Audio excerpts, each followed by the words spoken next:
Hi everyone, welcome back. आज हमने start किया था सुबह की क्लास में इंडेस 115। इंडेस 115 के हमारे पांचों स्टेप्स कंप्लीट हो गए थे।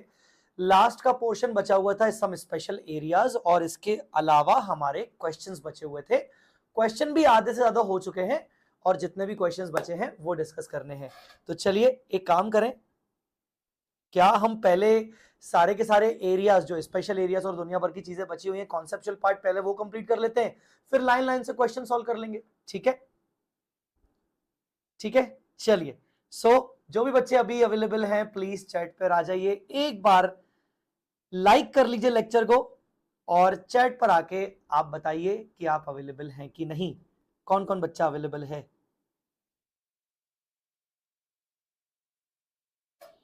Thank you Jagmohan, thank you everyone.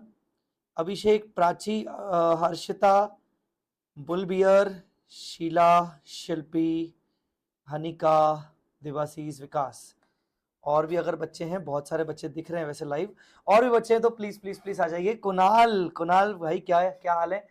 चलिए बाकी की चीजों को डिस्कस करते हैं। अब देखो स्पेशल एरियाज बहुत छोटे छोटे स्पेशल एरियाज हैं, जल्दी हो जाएंगे। सबसे पहले प्रिंसिपल एजेंट। भाई देखो, मैं यहां पर सबसे पहले तो आपको बता दूं कि हम ना B2B ट्रांजैक्शंस के बारे में अभी सोचेंगे। कौन से बारे में सोचेंगे? B2B transactions. ये B2B ट्रांजैक्शंस क्या होते हैं? Business to business. जब दो बिजनेस एंटिटीज के बीच में ट्रांजैक्शंस होते हैं ना, उसको कहते हैं B2B ट्रांजैक्शंस। तो B2B ट्रांजैक्शन में जब एक बिजनेस एंटिटी दूसरी बिजनेस एंटिटी के साथ ट्रांजैक्शन कर रही है, तो ऐसे केस में दोनों बिजनेस एंटिटीज प्रिंसिपल की हैसियत से एक दूसरे के साथ ट्रांजैक्शन कर रहे हैं, कि दोनों में से कोई एक प्रिंसिपल है और दूसरा एजेंट है, हमें यह समझना है। तो किसी भी एंटिटी को प्रिंसिपल माना जाएगा जब इनमें से कोई भी एक कंडीशन फुलफिल होगी। पहला, क्या आपकी ओवरऑल रिस्पॉन्सिबिलिटी है कॉन्ट्रैक्ट को फुलफिल करने की? क्या इन्वेंट्री का रिस्क आपका है? अगर कस्टमर को अल्टीमेटली सेल नहीं हुआ तो क्या इन्वेंट्री रिस्क आप बियर करोगे? क्या प्राइस आप सेट करते हो कि कितने में गुड्स एंड सर्विसेज सेल होंगे? तीन में से अगर कोई भी एक कंडीशन फुलफिल हो गई तो यहां पर आपको प्रिंसिपल माना जाएगा। और अगर आपको प्रिंसिपल माना जाएगा तो आपके लिए revenue will be the gross amount of consideration, gross amount आप जो सामने वाली एंटिटी से चार्ज कर रहे हो। पर अगर ये तीनों की तीनों कंडीशन फुलफिल नहीं हुई तो इसका मतलब आप बन गए एजेंट, और एजेंट के पॉइंट ऑफ व्यू से हमेशा net amount of consideration he revenue माना जाता है।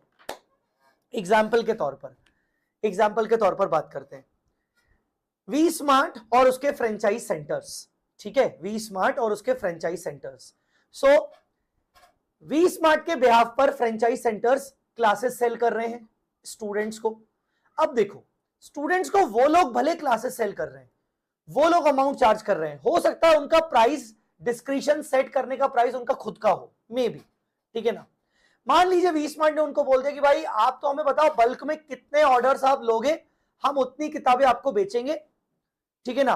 फिर आप आगे कितने में सेल कर रहे हो हमें मतलब नहीं। मान लो वी स्मार्ट ने बोला कि यार हम तो आपसे, सपोज ऐसा होता नहीं है पर जस्ट कि हम आपसे 9,000 रुपए चार्ज कर रहे हैं, हम आपसे 9,000 रुपए चार्ज कर रहे हैं, 9,000 के हिसाब से आप हमें पे कर दो और हमसे आप 50 ऑर्डर्स लगा लो। आगे आप कितने में बेचते हो ये आपकी मर्जी, मतलब प्राइस सेट कौन करता है? फ्रेंचाइज, ठीक है ना। आगे आप कितने में बेच रहे हो आपकी मर्जी। 50 ऑर्डर्स में अगर आप 45 बेच पाए, 5 नहीं बेच पाए, इन्वेंट्री रिस्क आपका, हम नहीं जानते, इन्वेंट्री रिस्क आपका। तो फ्रेंचाइज इन्वेंट्री रिस्क भी बियर कर रहे हैं, फ्रेंचाइज प्राइस भी एक हद तक सेट कर रहे हैं। पर मुझे बताओ, बाद में स्टूडेंट को बाद में कुछ भी और प्रॉब्लम आई, लेक्चर नहीं चल रहे हैं, लेक्चर का टेक्निकल इशू आ रहा है, डाउट्स का रिप्लाई देना है, ग्रुप बनाना है, टेस्ट सीरीज लेना है, ये सब तो अल्टीमेटली वी स्मार्ट का काम है ना। तो ओवरऑल रिस्पॉन्सिबिलिटी अभी भी कॉन्ट्रैक्ट को फुलफिल करने की किसकी है? To do that, you'll need to be online. तो यहां पर हम ये कह सकते हैं कि जो ओवरऑल रिस्पॉन्सिबिलिटी है वो वी स्मार्ट की है। यहां पर डेफिनेटली वी स्मार्ट अपने आप में एक प्रिंसिपल तो है, पर जो फ्रेंचाइज सेंटर है वो भी प्रिंसिपल है क्या? द आंसर इज यस, क्योंकि तीन में से कोई भी एक कंडीशन तो फुलफिल हो रही है। कौन सी कंडीशन फुलफिल हो रही है? इन्वेंट्री रिस्क हो रहा है, प्राइस सेटिंग हो रहा है। पर अगर मान लो वी स्मार्ट का फ्रेंचाइज सेंटर ना प्राइस को सेट कर पा रहा है, जो प्राइस वी स्मार्ट ने बोला उसी पे बेचना पड़ेगा, इन्वेंट्री रिस्क भी उसका नहीं है, कल को बुक्स बच गई तो वो बुक्स वापस कर देगा, इन्वेंट्री रिस्क वी स्मार्ट का है और ओवरऑल रिस्पॉन्सिबिलिटी भी वी स्मार्ट की है, तो ऐसे केस में वो एजेंट माना जाएगा और एजेंट हमेशा नेट अमाउंट बुक करेगा। आई बात समझ में? बहुत ही सिंपल है, तीन में से कोई भी कंडीशन फुलफिल कर दो, तुम्हारे ऊपर फुलफिल हो रही है, तुम प्रिंसिपल हो। चलो, तो ये हो गया तुम्हारा एजेंट वर्सेस प्रिंसिपल कंसिडरेशन। अब बात करते हैं रीपर्चेज अग्रीमेंट। रीपर्चेज अग्रीमेंट क्या होता है? मैंने आपको गुड्स सेल किया, बट मैं आपसे गुड्स वापस खरीद रहा हूं। मैं आपको गुड्स सेल कर रहा हूं, मैं आपसे गुड्स वापस खरीद रहा हूं। गाइस जल्दी मुझे बताइए, सभी लोग अवेलेबल है कि नहीं? आपको पहला वाला समझ में आया कि नहीं? मैंने आपको बोला था कि मुझे बस थोड़ा सा रिप्लाई बार बार कर दिया करो, प्लीज रिप्लाई कर दिया करो बस। तो चलिए, रीपर्चेज अग्रीमेंट क्या है? रीपर्चेज अग्रीमेंट में मैं आपको गुड्स सेल कर रहा हूं, फिर मेरे पास राइट है कि मैं आपसे गुड्स वापस खरीद सकता हूं। एक तो ये। दूसरा, मैं आपको गुड्स सेल कर रहा हूं, आपको मैंने राइट दिया है कि आप मुझे गुड्स वापस सेल कर सकते हो, वापस सेल कर सकते हो। तो ध्यान से सुनिएगा। Case number 1, entity has the right to repurchase the goods. Entity के पास अधिकार है कि मैं आपसे गुड्स वापस लूंगा। इसको बोलते हैं कॉल ऑप्शन या फॉरवर्ड ऑप्शन। कॉल ऑप्शन, मेरे पास राइट है। तो इसमें क्या क्या ऑप्शन हो सकता है? Call option may not be exercise by entity. Entity को लग रहा है नहीं, मैंने गुड्स सेल कर दिए, मान लीजिए सेल वैल्यू है, ओरिजिनली सेल किया है 1 लाख पे, ठीक है ना, 10 लाख बोलो, चलो 10 लाख पे मैं आपसे रीपर्चेज नहीं करूंगा, मुझे नहीं लगता कि मैं आपसे रीपर्चेज करूंगा, बस बात खत्म। जब रीपर्चेज नहीं करूंगा तो आप रेवेन्यू रिकॉग्नाइज कर दो, मैं आपसे वापस लूंगा ही नहीं, मतलब मैंने आज सेल कर दिया, बस हो गया, मैं रेवेन्यू रिकॉग्नाइज कर दूंगा। दूसरा, मुझे लगता है कि मैं कॉल ऑप्शन एक्सरसाइज करूंगा, मतलब मैं आपसे रीपर्चेज कर सकता हूं। तो इसके अंदर दो चीजें हो सकती हैं, इसके अंदर दो चीजें हो सकती हैं। Repurchase price is lower than the original selling price. मैं आपसे रीपर्चेज करूंगा, मैं आपसे रीपर्चेज करूंगा 9 लाख रुपीस पर, मैं आपसे रीपर्चेज करूंगा 9 लाख रुपीस पर। ओके, मैं 9 लाख रुपीस पर रीपर्चेज करूंगा, मतलब मैंने आपको 10 लाख पे सेल किया था, आपसे 10 लाख रुपीस कलेक्ट किए, पर आगे चल के मैं आपको गुड्स का 9 लाख रुपीस वापस कर दूंगा और गुड्स आपसे वापस ले लूंगा। तो यार ये तो लीजेस हुआ एक तरीके से, मतलब मैं आपको अपनी एसेट का राइट ऑफ यूज ट्रांसफर कर रहा हूं, फिर आपसे मैं अपनी एसेट वापस ले रहा हूं। और जब मैंने आपको right of use asset transfer किया था तो मैंने आपसे 10 लाख रुपीस एसेट डिपॉजिट लिया था, अब मैं आपको 9 लाख रुपीस वापस कर रहा हूं, मतलब लॉजिकली नेट नेट मैं आपसे 1 लाख रुपीस का लीज इनकम कमा रहा हूं। तो इसको लीजिंग कॉन्ट्रैक्ट मानेंगे, ठीक है, इसको लीजिंग कॉन्ट्रैक्ट मानेंगे। जो भी अमाउंट मैंने आपसे लिया है उसको डिपॉजिट लायबिलिटी मानेंगे to the extent of repurchase price. तो मैं आपको वापस कितना करने वाला हूं? 9 लाख रुपए, ठीक है।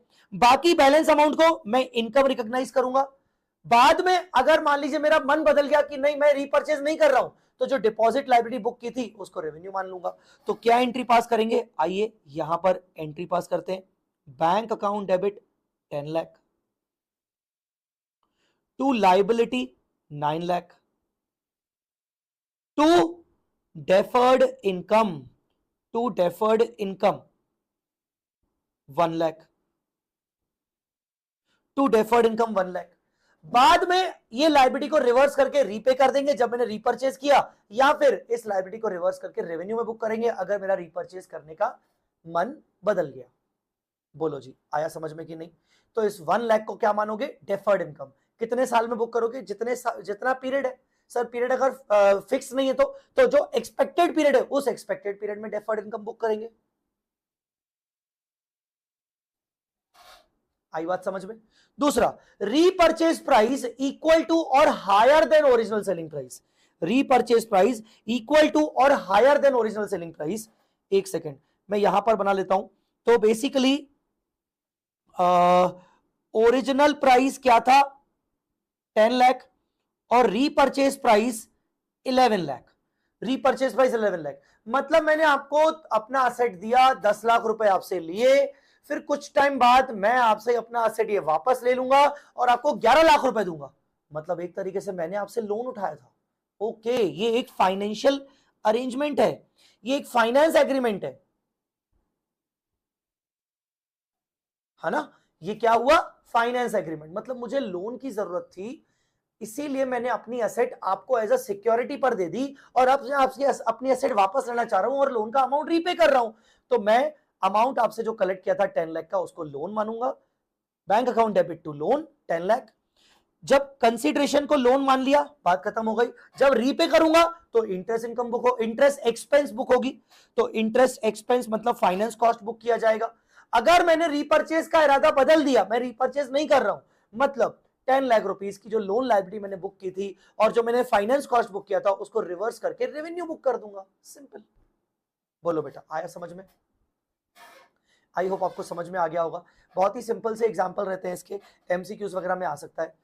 केस टू में अब कस्टमर के पास राइट है कि वो असेट को मुझे वापस सेल कर सकता है। कस्टमर ने मुझसे असेट खरीदा, वही ओरिजिनल सेलिंग प्राइस, कस्टमर ने मुझसे खरीदा 10 लाख में, मैंने कस्टमर को बेचा 10 लाख में।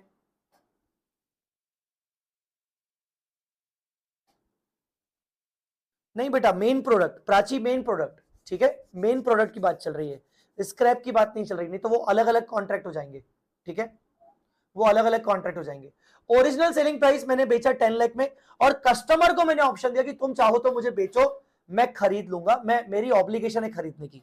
तो इसमें दो केसेस हो सकते हैं, repurchase price is lower than original selling price, मतलब रीपर्चेज प्राइस 9 लाख रुपीस, ठीक है ना, रीपर्चेज प्राइस 9 लाख रुपीस।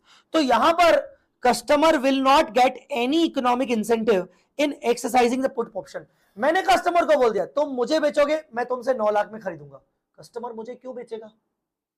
जब मार्केट में प्राइस 12 लाख रुपए की है, कस्टमर मुझे क्यों बेचेगा? ऑफ कोर्स कस्टमर मुझे नहीं बेचेगा, और मुझे दिख रहा है मार्केट में ये एसेट 12 लाख की बिकेगी, मैंने कस्टमर को ऑप्शन दिया 9 लाख में बेचने का, तो क्या कस्टमर मुझे बेचेगा? नहीं। तो मुझे ये पता चल जाएगा कि customer is not going to avail the option and hence I need to book the sale. मैं सेल को बुक कर लूंगा। आई बात समझ में कि नहीं? अच्छा सर, इसमें यह भी तो हो सकता है आज सेल किया, आपने ऑप्शन दिया था साल भर का कि साल भर के अंदर अंदर सेल कर देना, तो साल भर तक मैं 10 लाख रुपीस को एज ए डिपॉजिट लायबिलिटी मानूंगा। साल भर के एंड में देखूंगा कि क्या वो मुझे वापस सेल कर सकता है, मैंने देखा नहीं मार्केट प्राइस तो ज्यादा ही है, तो मैं अपनी डिपॉजिट लायबिलिटी को रिवर्स कर दूंगा। तो customer will not get any economic incentive by exercising the put option. Customer को पुट ऑप्शन एक्सरसाइज करने में कोई फायदा नहीं है। Seller entity shall recognise the revenue, simple. But मुझे दिख रहा है मार्केट में जो प्राइस है वो, भाई मार्केट में प्राइस 7 लाख है और मैंने उसको ऑफर दिया 9 लाख में खरीदने का। हाँ, यहां मुझे पता है कि वो मुझे बेच सकता है, तो ऐसे केस में वंस अगेन वही सेम, मैं शुरू से जो भी मुझे लग रहा है कि मुझे वापस रीपे करना पड़ेगा 9 लाख रुपीस, तो मैं 9 लाख रुपीस को डिपॉजिट लायबिलिटी मानूंगा, ठीक है, 1 लाख रुपीस को डेफर्ड इनकम मानूंगा, ठीक है, और बाद में अगर कस्टमर ने नहीं खरीदा, टाइम लैप्स हो गया, तो 9 लाख रुपीस को जो डिपॉजिट लायबिलिटी माना था उसको रेवेन्यू मान लूंगा। बोलो बेटा, आया समझ में कि नहीं? तो यहां मुझे कस्टमर का पॉइंट ऑफ व्यू देखना पड़ेगा कि वो मुझे बेच सकता है कि नहीं। बेच सकता नहीं है तो आज मेरी रेवेन्यू है, बेच सकता है तो मैं अपना लीजेस मान लेता हूं। मैंने कस्टमर को एक तरीके से आरओयू दे दिया था, राइट ऑफ यूज एसेट दे दिया था, ठीक है। बोलो बेटा, clear? Next, repurchase price is equal to और higher than original selling price. तो मान लो रीपर्चेज प्राइस यहां पर 12 लाख रुपए है, तो ये इसको बोलेंगे अपन रिफंड लायबिलिटी, कि मैंने कस्टमर को बेचा ये बोल के कि तू चाहे तो मुझे वापस कर सकता है। तो आइदर ये रिफंड लायबिलिटी है। अब इसमें रिफंड लायबिलिटी भी कब होगी? दो केसेस हो सकते हैं, ओरिजिनल सेलिंग प्राइस 10 लाख और रीपर्चेज प्राइस 10 लाख। तो डेफिनेटली मैं इसको रिफंड लायबिलिटी मानूंगा, मतलब कस्टमर को मैंने बेचा पर मुझे पता है कस्टमर मुझे वापस कर सकता है और मुझे पूरे 10 लाख रुपीस वापस करने पड़ेंगे, तो मैं इसको रिफंड लायबिलिटी मानूंगा। ये चॉइस कस्टमर के पास चली गई, मुझे इसको रिफंड लायबिलिटी मानना पड़ेगा। दूसरा, original selling price 10 lakh rupees का है और रीपर्चेज प्राइस 12 लाख रुपीस का है, तो भी मैं इसको रिफंड लायबिलिटी या फिर फाइनेंशियल अरेंजमेंट मानूंगा।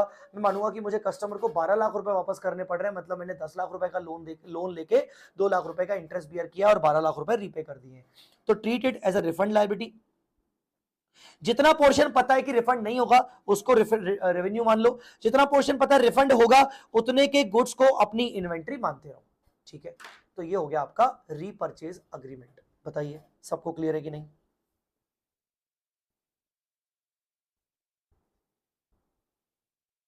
बोलो जी, सबको क्लियर है कि नहीं?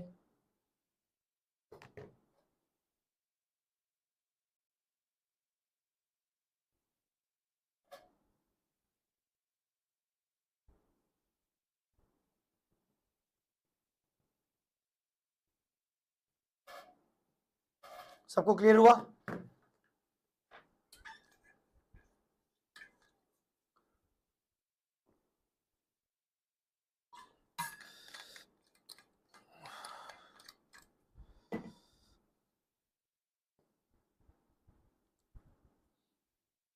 चलिए, फिर the next one is bill and hold. The next one is bill and hold. मैंने कस्टमर को बिलिंग कर दी, मैंने कस्टमर को बिलिंग कर दी, और बिलिंग करने के बाद मैंने कस्टमर को बिलिंग कर दी, और बिलिंग करने के बाद कस्टमर मुझे रिक्वेस्ट कर रहा है कि आप प्लीज गुड्स अपने पास ही रखिए, आप मुझे गुड्स बाद में देना। तो क्या मुझे रेवेन्यू बुक करना चाहिए? यहां दो केसेस बनते हैं। क्या जो कस्टमर के गुड्स मैं अपने पास रख रहा हूं, क्या मेरा स्टिल आज उन गुड्स के ऊपर कंट्रोल है? अगर मेरा स्टिल उन गुड्स के ऊपर कंट्रोल है, मतलब मैं वो गुड्स किसी और कस्टमर को सेल कर पा रहा हूं, और मैं बोल रहा हूं ठीक है ना, वो कस्टमर जब आएगा तब उसको मैं दूसरे वाले दे दूंगा, सेम ही तो है, तो क्या मेरा कंट्रोल है? यस, तो मैं रेवेन्यू बुक नहीं करूंगा। पर अगर मैंने गुड्स कस्टमर के सेपरेटली केप्ट, मैंने कस्टमर के गुड्स अलग रख लिए, मैं किसी और कस्टमर को नहीं बेचूंगा, मेरे पास कोई अथॉरिटी नहीं है उन गुड्स के ऊपर और कुछ करने की, मतलब कस्टमर को मैंने बिलिंग कर दी, शायद मुझे पैसा भी आ गया। यहां पर पहली बात तो कंसिडरेशन मिला कि नहीं मिला उससे मतलब नहीं है, पैसा बाद में आएगा, अभी आएगा चलेगा, पर मैंने डिलीवरी उसको अभी तक नहीं दी, तो क्या मैंने सेपरेटली उसके गुड्स अलग कर दिए? अगर हाँ, मतलब मेरा कंट्रोल नहीं है, तो ऐसे केस में मैं रेवेन्यू बुक कर सकता हूं। यस, मैं रेवेन्यू बुक करूंगा, but at the same time मुझे देखना पड़ेगा कि क्या मैं कस्टमर के जो गुड्स हैं वो होल्ड कर रहा हूं लॉन्ग पीरियड के लिए। अगर मैं कस्टमर के गुड्स को लॉन्गर पीरियड के लिए होल्ड कर रहा हूं, तो मैं मान के चलूंगा कि कस्टमर को हम एक तरीके से कस्टोडियन सर्विसेज प्रोवाइड कर रहे हैं, कस्टोडियल सर्विसेज। ठीक है ना? तो इफ, यहां लिखिए, if goods are held for long period, then it is treated as custodial services and as separate performance obligation. मुझे कहीं ना कहीं जो भी आज रेवेन्यू का अमाउंट मेरा अग्रीड हुआ है, मुझे उसको एलोकेट करना पड़ेगा, revenue for sale of goods and revenue for custodial services. ठीक है, तो अगर मैं लॉन्गर पीरियड के लिए होल्ड कर रहा हूं, तो कस्टोडियल सर्विसेज के लिए मैं सेपरेट रेवेन्यू बुक करूंगा। ठीक है, तो billing made plus control is also transferred, तो मैं कस्टोडियल सर्विसेज को ध्यान में रखूंगा। Revenue must be recognise at the time of billing, पर मुझे ध्यान रखना है कि क्या मैं लॉन्गर पीरियड के लिए होल्ड करके चल रहा हूं, तो ये एक सेपरेट परफॉर्मेंस ऑब्लिगेशन होगी। Billing made but customer does not accepted the risk and control under the delivery. जब तक डिलीवरी नहीं होती हो तब तक कस्टमर ने कंट्रोल लिया ही नहीं है, कंट्रोल पास ऑन नहीं हुआ, मतलब मैं रेवेन्यू को बुक नहीं करूंगा। रेवेन्यू बुक तभी होगा जब कंट्रोल पास ऑन होगा। सिंपल। आया समझ में? आया समझ में कि नहीं? Separately kept plus identified plus no usage plus, हाँ, लॉन्गर पीरियड कितना बेटा? It is totally based on judgement, it is totally based on judgement, it is totally based on judgement. Longer period it is totally based on judgement, based on judgement. मैं यहां पर बोलूंगा basically कम से कम 12 महीने, 12 months का period, कम से कम 12 महीने। आया समझ में?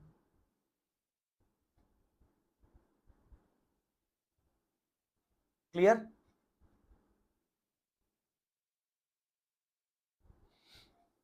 समझ में आया बेटा सबको? Done?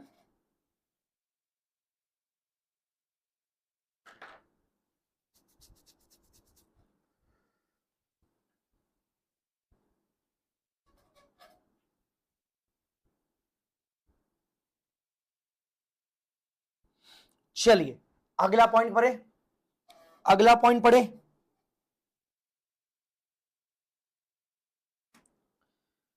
Next point, licence of intellectual property. Licence of intellectual property, ये बहुत इंपॉर्टेंट है। लाइसेंस ऑफ इंटेलेक्चुअल प्रॉपर्टी, अगर आप अपनी इंटेलेक्चुअल प्रॉपर्टी को लाइसेंस पर दे रहे हो, ये बहुत इंपॉर्टेंट है। और मैं देखता हूं कि बच्चों को ये थोड़ा सा ट्रिकी लगता है, बच्चों को थोड़ा कम समझ में आता है। I will try my best कि मैं आपको इसको बहुत ही सिंपल तरीके से समझाने की कोशिश करूं। लाइसेंस ऑफ इंटेलेक्चुअल प्रॉपर्टी, पहली बात तो इंटेलेक्चुअल प्रॉपर्टी मतलब इंटेलेक्चुअल प्रॉपर्टी सॉफ्टवेयर लाइसेंस दे रहा हूं, मूवी राइट्स दे रहा हूं, म्यूजिक राइट्स दे रहा हूं, फ्रेंचाइज दे रहा हूं, पेटेंट्स दे रहा हूं, ट्रेडमार्क दे रहा हूं, कॉपीराइट दे रहा हूं, ये सब। तो ये सब होते हैं इंटेलेक्चुअल प्रॉपर्टी राइट्स। तो एक एंटिटी अपने इंटेलेक्चुअल प्रॉपर्टी के यूज करने के राइट्स किसी दूसरी एंटिटी को दे रही है, ठीक है ना।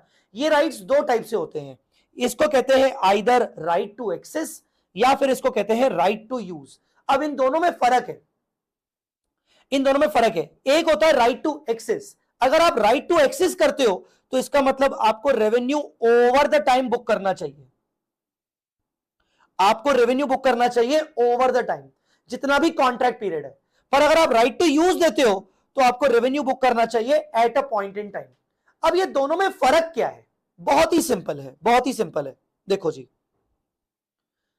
राइट ऑफ एक्सेस मतलब कि मैं अपने इंटेलेक्चुअल प्रॉपर्टी के राइट्स आपको दे रहा हूं, अब मैं जो भी एक्टिविटी करूंगा उससे आपके बिजनेस को असर पड़ेगा। अगेन मैं यहां पर बोलना चाहूंगा B2B सोच के चलिएगा, ठीक है ना। क्या सोच के चलोगे? B2B। एक एंटिटी अपनी इंटेलेक्चुअल प्रॉपर्टी राइट्स दूसरी एंटिटी को दे रही है, मतलब फ्रेंचाइज, ठीक है ना, लाइसेंस, ये सब दूसरी एंटिटी को दे रही है। तो ध्यान से सुनना, क्या मेरी एक्टिविटी से उस दूसरे बिजनेस की एक्टिविटी को, दूसरी एंटिटी की बिजनेस एक्टिविटी को अफेक्ट होगा कि नहीं? जैसे कि अगर मैं अपने KFC के राइट्स, डोमिनोज के राइट्स, पिज्जा राइट्स के राइट्स, फ्रेंचाइज राइट्स देता हूं कि तुम मेरे नाम पे चलाओ। अब कल को किसी डोमिनोज में मान लो कीड़ा निकला, चूहा मरा हुआ निकला, कुछ भी चीजों का कुछ निकला, ठीक है ना, भगवान करे ना निकले, पर मान लो ऐसा कुछ निकला, नाम किसका खराब होगा? डोमिनोज का या उस ब्रांड का। पर उस ब्रांड का नाम खराब हुआ तो इससे किसको अफेक्ट होगा? उससे उस फ्रेंचाइज को अफेक्ट होगा। तो ब्रांड का नाम खराब हुआ मतलब उससे उस फ्रेंचाइज को अफेक्ट हुआ कि अरे यार फ्रेंचाइज का बिजनेस ठप हो गया। एक ये बन गया।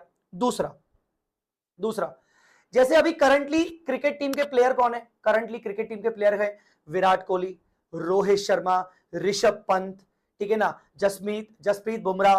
भाई ये लोग करंट टीम के प्लेयर हैं, ठीक है ना।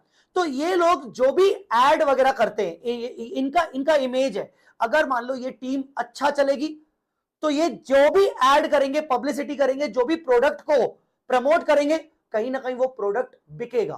पर अगर कल को भगवान ना करे क्रिकेट टीम नहीं चली, मान लो थोड़ा सा ये फॉर्म आउट ऑफ फॉर्म हो गए, तो ये लोग जिस भी ब्रांड को प्रमोट करेंगे वो ब्रांड नहीं चलेगा, लोग उस ब्रांड को देखना नहीं चाहेंगे, लोगों के सेंटिमेंट्स हर्ट होता है, ठीक है ना। सो बेसिकली क्या एंटिटी की करंट एक्टिविटी दूसरी एंटिटी जिसको हमने लाइसेंस दिया है उसके बिजनेस को अफेक्ट कर रही है? हां, तो ऐसा कोई लाइसेंस है तो उसको बोलते हैं right to access. Right to access, बोलो बेटा क्लियर? जैसे इसके एग्जांपल देखिए, दूसरे इंफोसिस ने कस्टमाइज्ड सॉफ्टवेयर क्रिएट किया बैंक के लिए। क्या बैंक के लिए सॉफ्टवेयर क्रिएट कर लिया बस बात खत्म हो गई? नहीं, इंफोसिस ने बैंक के लिए जो सॉफ्टवेयर क्रिएट किया, डेफिनेटली बैंकिंग सॉफ्टवेयर बहुत बड़ा software and it requires a regular updates. Bank will use and access the software throughout the year along with the updates. तो कहीं ना कहीं इंफोसिस अगर उसको बैंक को सॉफ्टवेयर प्रोवाइड कर रहा है, लाइसेंस प्रोवाइड कर रहा है, तो डेफिनेटली इंफोसिस को रेगुलर बेसिस पर अपडेट्स करते रहने पड़ेंगे। Infosys ultimately Infosys is responsible कि अगर कल को बैंकिंग का सॉफ्टवेयर बैठ गया तो, ठीक है ना, तो इन्फोसिस की एक्टिविटी बैंकिंग सिस्टम को अफेक्ट कर सकती है, उस बैंकिंग के सिस्टम को अफेक्ट कर सकती है। बीसीएसईआई ने ड्रीम 11 को लाइसेंस दिया कि भाई तुम स्पॉन्सरशिप राइट्स ले लो, ठीक है ना, licence permits Dream 11 to use the team name. अब ड्रीम 11 जो है वो टीम का नाम यूज कर सकता है, लोगो यूज कर सकता है अपने प्रोडक्ट्स में, डिस्प्ले प्रोडक्ट्स में, एडवर्टाइजिंग, मार्केटिंग, ये सब कर सकता है। कल को टीम नहीं चली, कल को टीम एक हार गई, एक सीरीज हार गई, इससे ड्रीम 11 के प्रोडक्ट्स पर डेफिनेटली इफेक्ट पड़ेगा। लोग ड्रीम 11 की एड आएगी, लोग देखना बंद करेंगे और गाली मारेंगे, 4 गाली कह रहे टीम बर्बाद है, हटवे नहीं खेलना हमें, ठीक है। आई बात समझ में कि नहीं। फ्रेंचाइज राइट्स जैसा कि मैंने आपको केएफसी, उसके बाद डोमिनोज, ये सब आपको मैंने बताया। तो जो लाइसेंस दे रहा है उसकी करंट एक्टिविटी फ्रेंचाइज को, लाइसेंसी को, उसके बिजनेस को अफेक्ट कर रही है क्या? हां, तो उसको बोलेंगे राइट टू एक्सेस। क्लियर? तो एंटिटी की, जो एंटिटी लाइसेंस दे रही है उसकी ऑनगोइंग एक्टिविटी अगर उसके बिजनेस को अफेक्ट कर रही है तो ये राइट टू एक्सेस हो गया। राइट टू यूज, मेरी ऑनगोइंग एक्टिविटी उसके बिजनेस को अफेक्ट कर ही नहीं सकती। अभी मैंने करंट क्रिकेट टीम का एग्जांपल दिया, बट यही अगर मान लो MS Dhoni, MS Dhoni is not a part of the current cricket team. MS Dhoni, भाई एमएस धोनी एक हमारा सेंटिमेंट है भाई, एमएस धोनी यार। अब एमएस धोनी अगर किसी ब्रांड को प्रमोट कर रहा है, एमएस धोनी को तो भैया आईपीएल में बस खिला दो, बस उतना ही है ना। उसकी बैटिंग आ रही है, नहीं आ रही है, पहली बॉल पे आउट हो रहा है, दुख होगा, बट कोई टेंशन नहीं। तो जो ब्रांड प्रमोशन वाली कंपनी है वो क्या बोलेगी? वो बोलेगी एमएस धोनी है ना, एमएस धोनी की करंट ऑनगोइंग एक्टिविटी घंटा हमारे बिजनेस को अफेक्ट करेगी। तो ये क्या हुआ? राइट टू यूज, ठीक है ना। लता मंगेशकर के गाने, पुराने म्यूजिक राइट्स, टी सीरीज के पुराने म्यूजिक राइट्स, टी सीरीज ने अपने पुराने म्यूजिक राइट्स किसी को बेचे, टी सीरीज बोलेगा घंटा, मतलब टी सीरीज की करंट एक्टिविटी क्या जिस कंपनी को हमने अपने पुराने गाने बेचे उस कंपनी को अफेक्ट करेगी? नहीं। आज टी सीरीज कितने भी गंदे गाने बना ले, कोई फर्क नहीं पड़ता, पर टी सीरीज ने अपने पुराने गाने के राइट्स किसी को बेचे, उससे कोई दिक्कत है? नहीं है। तो यहां पर राइट टू यूज मतलब a production company sell its movie rights to Jio Cinemas to run such movies, T Series sell its music rights to the film maker. तो अगर एंटिटी की ongoing activity, current ongoing activity सामने वाली एंटिटी को, जिसको हमने लाइसेंस दिया है, जिसको हमने इंटेलेक्चुअल प्रॉपर्टी को यूज करने के राइट्स दिए हैं, उसके बिजनेस एक्टिविटी को इफेक्ट नहीं कर रहे हैं, तो इसको हम बोलेंगे right to use. I hope आपको समझ में आया कि नहीं। Sir if entities ongoing activities affect the customer, if yes, so right to access, otherwise right to yes, correct sir। right to use में वन टाइम बल्क पेमेंट होता है या पीरियोडिक पेमेंट ही देना होता है, like right to access? Not necessary, वो तो यार ये तो एग्रीमेंट का पार्ट हो गया। कंसिडरेशन तो इसमें भी हो सकता है, मैं मंथली कंसिडरेशन लूं, है ना, हो सकता है मैं बल्क पेमेंट ले लूं, जनरली बल्क पेमेंट होता है, ठीक है। आई मेरी बात समझ में कि नहीं? सो कुल मिला के राइट टू एक्सेस के अंदर आप क्या करोगे? Entire revenue shall be booked at a point of time. Right to access क्योंकि एंटिटी की ऑनगोइंग एक्टिविटी जब तक कॉन्ट्रैक्ट पीरियड है तब तक ऑनगोइंग एक्टिविटी सामने वाले के बिजनेस को अफेक्ट करेंगी, तो इसीलिए रेवेन्यू को बुक करेंगे over the time. I hope आपको समझ में आ गया होगा गाइस। एक एग्जांपल आप चाहो तो ये भी देख लेना, ठीक है। चलिए फिर आते हैं सर्विस कंसेशन अरेंजमेंट्स।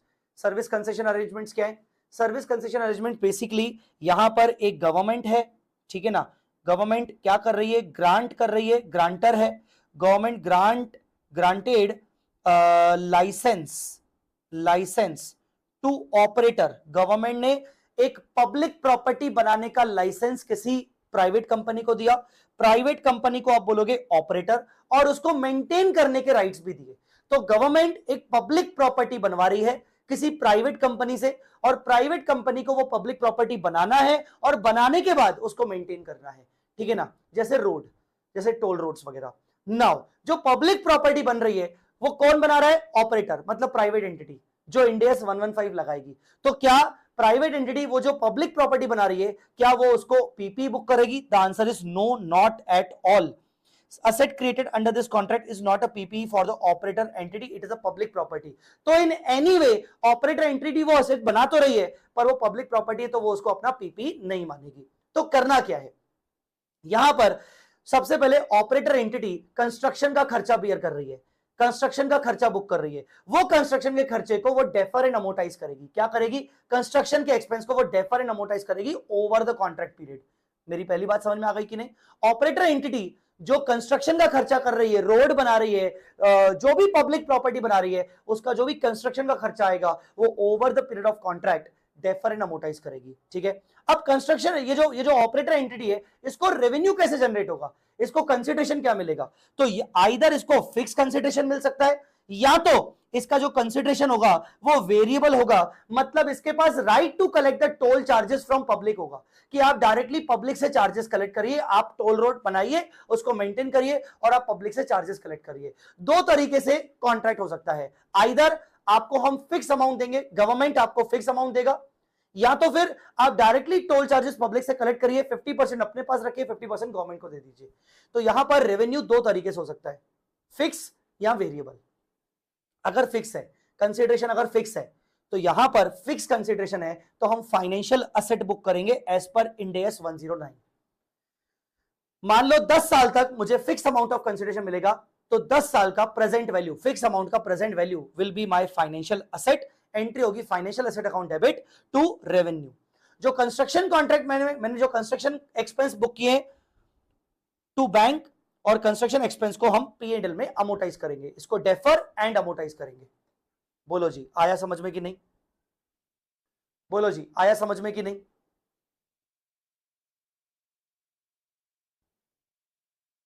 क्लियर हुआ कि नहीं? वापस से मैं आपको कंस्ट्रक्ट करके दे रहा हूं, तो कंस्ट्रक्शन का खर्चा किया, construction expense account debit to bank.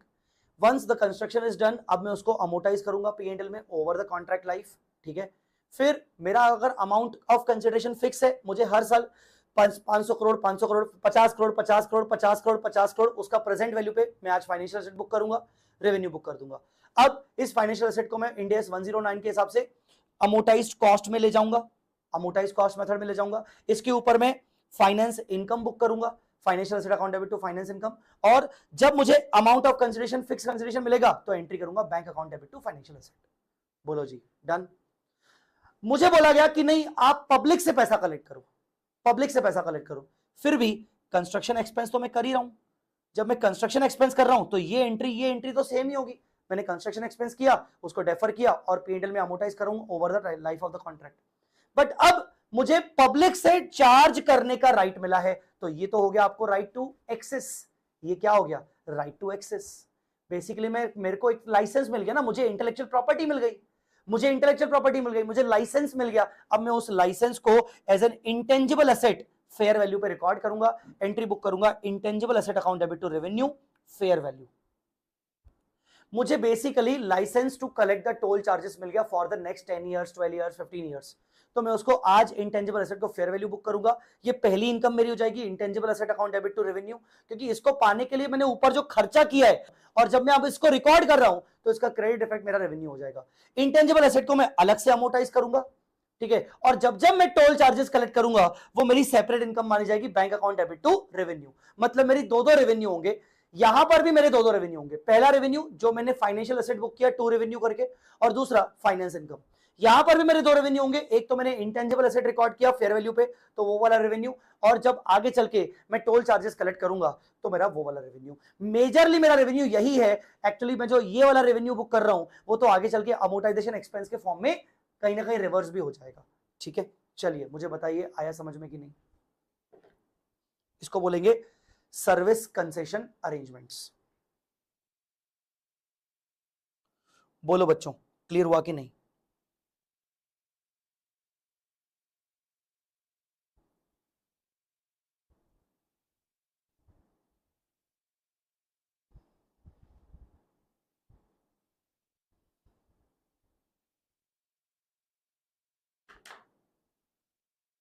Revenue toll collected and government से मिला इन बोथ केसेस।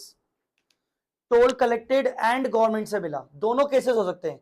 तो जितना आपको गवर्नमेंट से फिक्स अमाउंट मिल रहा है उतने तक की आप फाइनेंशियल एसेट बुक करोगे, और जितना आपको टोल कलेक्शन से हो रहा है उतने तक आप इंटेंजिबल करोगे। मतलब एक ही कॉन्ट्रैक्ट में आप कह रहे हो कि दोनों चीजें हुई तो आप दोनों चीजें क्रिएट करोगे। To that extent the fix amount of conservation is receivable from government, you create the financial asset. To the extent you have the right to collect from the public as a toll charges, you will book the intangible asset। ठीक है बेटा, दोनों book हो जाएंगे, bull beer. Done. आगे contract cost, पूरा का पूरा कॉन्ट्रैक्ट रेवेन्यू खत्म हो चुका है। यहां पर कॉन्ट्रैक्ट रेवेन्यू खत्म हो चुका है। अब हम क्या बात कर रहे हैं, contract cost. Contract cost, sir contract cost का क्या है फंडा? कॉन्ट्रैक्ट कॉस्ट का फंडा क्या है? So contract cost basically, contract cost दो टाइप की होती है। मतलब हम जो कॉन्ट्रैक्ट रेवेन्यू बुक कर चुके हैं उसके अगेंस्ट हमें कॉन्ट्रैक्ट कॉस्ट भी बुक करनी पड़ेगी। तो कॉन्ट्रैक्ट कॉस्ट दो टाइप की होती है, एक कॉन्ट्रैक्ट एक्विजिशन कॉस्ट, एक कॉन्ट्रैक्ट फुलफिलमेंट कॉस्ट। एक एक्विजिशन कॉस्ट, एक फुलफिलमेंट कॉस्ट। कॉन्ट्रैक्ट को पाने का खर्चा और कॉन्ट्रैक्ट को साथ में फुलफिल करने का खर्चा। तो जो कॉन्ट्रैक्ट को पाने का खर्चा होता है वो दो टाइप का होता है। एक होता है संक कॉस्ट, मतलब मैं अपने कस्टमर से रिकवर नहीं कर पाऊंगा, मेरा कस्टमर से रिकवर पैसा नहीं हो पाएगा। अगर वो रिकवर नहीं हो पाएगा तो आप इमीडिएटली P&L में चार्ज करो, ठीक है ना। दूसरा होता है इंक्रीमेंटल कॉस्ट। इंक्रीमेंटल कॉस्ट मतलब वो मैं अपने कस्टमर से रिकवर कर लूंगा। जब मैं कस्टमर से उसको रिकवर कर लूंगा तो डेफिनेटली मैं उसको एज अ WIP बोलूंगा। WIP बोलूंगा तो क्योंकि मुझे आगे चल के उसको थोड़ा थोड़ा करके डेफर एंड अमोर्टाइज करना है। तो मैं इसको रिकवर कर पा रहा हूं तो जितना जितना टाइम में मैं रेवेन्यू बुक करूंगा उतने टाइम में मुझे इसको अमोर्टाइज करना है, ठीक है। अगर मैं over the time revenue book कर रहा हूं तो मैं कॉस्ट को भी WIP मानते हुए थोड़ा थोड़ा करके एज अ एक्सपेंडिचर बुक करूंगा।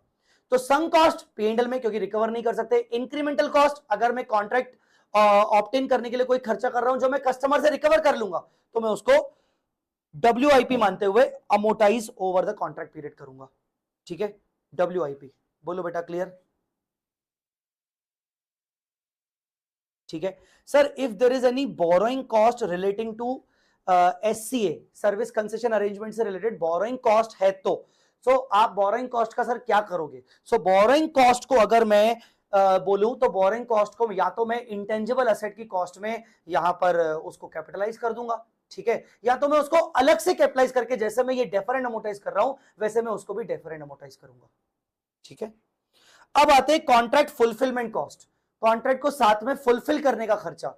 तो मैं मटेरियल का खर्चा कर रहा हूं, लेबर का खर्चा कर रहा हूं, ये खर्चे अगर किसी दूसरे स्टैंडर्ड में ऑलरेडी कवर होते हैं, जैसे Ind AS 2 में मटेरियल का खर्चा कवर होता है, Ind AS 16 में आप कोई प्रॉपर्टी लेके आए, मशीन लेके आए कॉन्ट्रैक्ट को फुलफिल करने के लिए, आप Ind AS 16 में उसको रिकॉर्ड करोगे। आप एक सॉफ्टवेयर लाइसेंस लेके आए तो आप उसको Ind AS 38 में बुक करोगे। अगर कॉस्ट आपके किसी दूसरे Ind AS में ऑलरेडी कवर होती है तो वो उस Ind AS के हिसाब से ट्रीट की जाएगी, उसको डेप्रिशिएट करोगे या वॉटेवर। पर अगर वो कॉस्ट किसी दूसरे Ind AS में कवर नहीं हो रही तो आपको देखना है कि क्या आप उसको कस्टमर से रिकवर कर पा रहे हो। हाँ, अगर आप उसको कस्टमर से रिकवर कर पा रहे हो तो जो ट्रीटमेंट आपने यहां किया वही सेम ट्रीटमेंट आप उसको यहां करोगे। मतलब आप उसको WIP मानोगे और अमोर्टाइज करोगे, ठीक है। समझ आया बेटा, क्लियर? तो रिकवर हो पा रही है तो WIP मानो, रिकवर नहीं हो पा रही तो संक कॉस्ट मानो। सर ठीक है। इंपेयरमेंट, सर इसका इंपेयरमेंट कैसे होगा? जो जितना पोर्शन आप WIP मान रहे हो, WIP वाले पार्ट का, WIP वाले पार्ट का, तो जो भी कॉस्ट आपने कैपिटलाइज किया है, WIP बनाया है, उसका इंपेयरमेंट करेंगे क्या? The answer is yes. तो इंपेयरमेंट के लिए क्या चाहिए रहता है? दो चीजें चाहिए होती है, कैरिंग अमाउंट और रिकवरेबल अमाउंट। तो WIP की कैरिंग अमाउंट हमें मिल जाएगी, ठीक है ना। अब इसकी रिकवरेबल अमाउंट कितनी होगी? रिकवरेबल अमाउंट मतलब जो भी मुझे कस्टमर से अभी भी मिलने वाला है माइनस अभी भी जो मैं खर्चा करने वाला हूं कॉन्ट्रैक्ट के ऊपर। तो कैरिंग अमाउंट हायर है और receivable from customer minus further cost of completion, further cost of completion, ठीक है। ये जो है ये लोअर है, तो अगर ये लोअर है, कैरिंग अमाउंट हायर है, तो आप इसका इंपेयरमेंट करोगे। इसमें मैं आपको एक और चीज दिखाना चाहूंगा, सबसे पहले तो मैंने आपको बताया कॉन्ट्रैक्ट कॉस्ट क्या है। If covered under any other standard तो आप उसको दूसरे स्टैंडर्ड में ही लेके जाओगे। संक कॉस्ट है तो P&L में आएगा। ऑल अदर कॉस्ट जो कि रिकवरेबल फ्रॉम कस्टमर है तो आप उसको डेफर एंड अमोटाइज करोगे और आप उसको ट्रीट करोगे WIP। इसका स्क्रीनशॉट बाद में ले लेना। अमोटाइज कैसे करोगे? अब सुनो, अमोटाइज कैसे करोगे। एक तो मैंने यहां पर आपको बताया भाई इंपेयरमेंट कैसे करोगे। अब यहां पर है आप इसको अमोटाइज कैसे करोगे। तो अमोटाइज का method number 1 as per actual basis, means जितना खर्चा करंट ईयर में किया उसको P&L में डाल दो पूरा का पूरा एक्चुअल बेसिस, ठीक है ना। आपने करंट ईयर में खर्चा किया उतना P&L में, फिर करंट ईयर में खर्चा किया उतना P&L में। जनरली ऐसा नहीं करना चाहिए, बट एक क्वेश्चन है मेरा क्वेश्चन बैंक का 503, उसका रेफरेंस मैंने डाला है। जनरली मेथड 2 होता है, आप टोटल कॉस्ट टोटल WIP को अमोटाइज कैसे करते हो।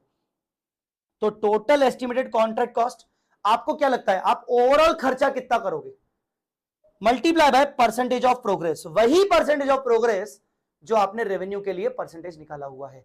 तो total estimated contract cost multiply by percentage of progress, ठीक है। इस तरीके से आप अमोटाइज करते हो कॉन्ट्रैक्ट कॉस्ट। तो ये आप ध्यान रखिएगा, कॉन्ट्रैक्ट कॉस्ट को अमोटाइज करने का तरीका total estimated contract cost multiply by percentage of progress, उतना आप P&L में लेके जाओगे। कॉन्ट्रैक्ट प्रॉफिट कैसे निकालोगे, how to calculate contract profit. Contract revenue आपने परसेंटेज ऑफ प्रोग्रेस के हिसाब से निकाला, कॉन्ट्रैक्ट कॉस्ट को आपने अमोटाइज किया, ये भी आपने परसेंटेज ऑफ प्रोग्रेस के हिसाब से निकाला। अलग से अगर आपका कोई एबनॉर्मल कॉस्ट है तो वो अलग से कर दो, इसके हिसाब से आपका कॉन्ट्रैक्ट प्रॉफिट आ जाएगा। इसको नोट कर लीजिएगा। आप कॉन्ट्रैक्ट प्रॉफिट कैसे निकालोगे, सबसे पहले आपने रेवेन्यू बुक किया परसेंटेज ऑफ प्रोग्रेस के हिसाब से, कॉन्ट्रैक्ट कॉस्ट आप बुक करोगे estimated contract cost multiply by percentage of progress, और एबनॉर्मल कॉस्ट आप इमीडिएटली पूरा का पूरा चार्ज कर दोगे, ठीक है ना। यहां से आ जाएगा आपका कॉन्ट्रैक्ट प्रॉफिट। कॉन्ट्रैक्ट WIP कैसे निकालोगे, कॉन्ट्रैक्ट WIP आपने आज तक खर्चा टिल डेट कितना किया है और आपने कितना P&L में चार्ज किया, ये वाला अमाउंट कितना आपने P&L में ऑलरेडी चार्ज कर दिया, बाकी जो बचा वो WIP आपका बैलेंस शीट में दिखेगा। कस्टमर से आपको कितना पैसा लेना है या देना है, तो आपने अभी तक कितना रेवेन्यू बुक किया है तो एंट्री की होगी, लॉजिकली इसकी एंट्री की होगी आपने customer account debit to revenue, मतलब कस्टमर से आपने कितना रेवेन्यू बुक किया है डेबिट बैलेंस, माइनस आपने कस्टमर से अभी तक कितना अमाउंट कलेक्ट कर लिया है, मतलब bank account debit to customer. तो ये अमाउंट आइदर अगर पॉजिटिव आया तो रिसीवेबल, नेगेटिव आया तो कॉन्ट्रैक्ट लायबिलिटी। बताइए जी, क्लियर। तो ये दो तीन चीजें लिख लेना। कॉन्ट्रैक्ट प्रॉफिट कैसे निकालते हैं, contract WIP contract cost WIP कैसे निकालते हैं, और कस्टमर का जो बैलेंस रिसीवेबल और पेबल है वो कैसे निकालते हैं। गाइस इसी के साथ आपका ये वाला पोर्शन भी हो चुका है, एक बार आप देख लीजिए। अब मुझे बस 2 मिनट दीजिए, मैं अपना पानी का बॉटल भर के आऊं और उसके बाद अपन करेंगे क्वेश्चंस।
चलिए जी, बताइए यहां तक डन बेटा। इंडियस 115 हमारा हो गया।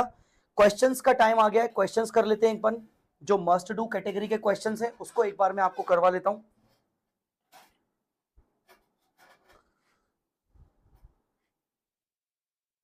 तो अगर आप देखेंगे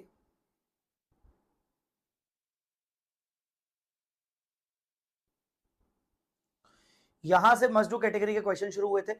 पहला क्वेश्चन हमारा हो चुका था, दूसरा हो चुका था, तीसरा क्वेश्चन हो चुका था, फिर 4th नंबर क्वेश्चन हो चुका था, ये भी हमारा 5th नंबर हो चुका था, 6th नंबर हमारा ये क्वेश्चन डिस्कस हो चुका था। ये क्वेश्चन भी हमारा मैंने आपको बोला शायद आप खुद ही कर लेना है, डिस्कस कर लिया था। फिर मैंने आपको बोला था क्वेश्चन नंबर ये वाला ट्राई कर लीजिएगा फाइनेंस कंपोनेंट पर। फिर ये क्वेश्चन हमारा डिस्कस हो चुका था पॉइंट्स का, लॉयल्टी पॉइंट्स का, ये क्वेश्चन भी डिस्कस हो चुका था। ये भी क्वेश्चन डिस्कस हो चुका था। 165 ये भी क्वेश्चन डिस्कस हो चुका था कॉम्बो प्रोडक्ट वाला। फिर ये मैंने आपको बोला था कि आप ट्राई करना, इसकी के जैसा सेम एग्जांपल मैंने आपको कंसेप्ट बुक के अंदर करवा दिया था, ठीक है। फिर आते हैं क्वेश्चन नंबर 503। आइए क्वेश्चन नंबर 503, तो क्वेश्चन नंबर 503 पे आइए, अभी के अभी निपटा लेते हैं।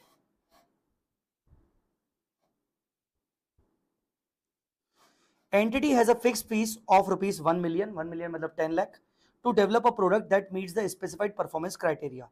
तो ये बेसिकली फिक्स्ड फी कॉन्ट्रैक्ट, मतलब ये 10 लाख रुपीज का कॉन्ट्रैक्ट है, 10 लाख रुपीज का कॉन्ट्रैक्ट है। गाइस आगे बढ़ रहा हूं मैं, सब लोग कंफर्टेबल हो ना, मेरे साथ हो ना। Estimated cost to complete the contract is 950। तो एस्टिमेटेड कॉस्ट, तो कुल मिला के ट्रांजैक्शन प्राइस कितना है 10 लाख, और एस्टिमेटेड कॉस्ट टोटल कितना है 950, ठीक है। The entity will transfer the control of the product over 5 years, 5 साल में कंट्रोल मैंने ट्रांसफर किया है। Entity uses the cost to cost input to measure the progress on the contract, to measure the progress on the contract. तो ये entity बोल रही है कि हम ना कॉस्ट टू कॉस्ट इनपुट, मतलब परसेंटेज ऑफ प्रोग्रेस जो होगा ना वो हम कॉस्ट बेसिस पर मेजर करेंगे, ठीक है। आगे चल के बोल रहा है the incentive award is available if the product meet the following weight criteria. कुछ इंसेंटिव मिलेगा, मतलब ये बेसिकली वेरिएबल कंसीडरेशन है, ये वेरिएबल कंसीडरेशन है, ठीक है। अगर प्रोडक्ट का वेट 951 या उससे ज्यादा हुआ तो इंसेंटिव नहीं मिलेगा। प्रोडक्ट का वेट इतने रेंज में हुआ तो 10% अवार्ड मिलेगा, जो कि होगा 1 लाख रुपीज। प्रोडक्ट का वेट 700 किलो या उससे कम हुआ तो हमें 2,50,000 मतलब 25% का अवार्ड एक्स्ट्रा मिलेगा, मतलब 10 लाख के अलावा। तो ये हो गया variable consideration. Entity has exhaustive experience creating product that meets the specific performance criteria. Based on its experience, entity has identified 5 engineering alternatives that will achieve 10% incentive and 2 that will achieve 25% incentive. तो कुल मिला के 10% incentive पर ज्यादा focus हो रहा है। In this case, entity determined that it has 95% confidence that it will achieve 10% incentive. तो ज्यादातर कॉन्फिडेंस किसके ऊपर है 10% के ऊपर है, ठीक है। And 20% confidence that it will achieve 25% incentive. पता नहीं कहां से इनका 90 + 20 100% कैसे होता है, समझ में नहीं आया, बट फिर भी ये समझ में आ रहा है कि ज्यादा कॉन्फिडेंस इनको लग रहा है कि हमें 10% इंसेंटिव मिल जाएगा। Based on the analysis entity believes that 10% to be the most likely outcome. तो कुल मिला के यहां पर उनको प्लस ये यहां प्लस न करके यहां पर हम कर रहे हैं plus variable consideration. Variable consideration हमें लग रहा है कि हमें 1 लाख मिल जाएगा, ठीक है ना, ठीक है सर। तो 10% हमें अवार्ड मिलेगा वगैरह वगैरह, दुनिया भर की फालतू की थ्योरी लिखी है, कोई मतलब नहीं है। आगे the entity reassess its production status quarterly to determine whether it is on track to meet the criteria for the incentive. At the end of the year 4 के end में it becomes apparent that contract will fully achieve weight based criteria. Therefore entity revise its estimate of variable consideration to include the entire 25% incentive. Actually ये मैं बोल रहा हूं at beginning हमें ऐसा लगा, पर at end of 4th year हम अपने वेरिएबल कंसिडरेशन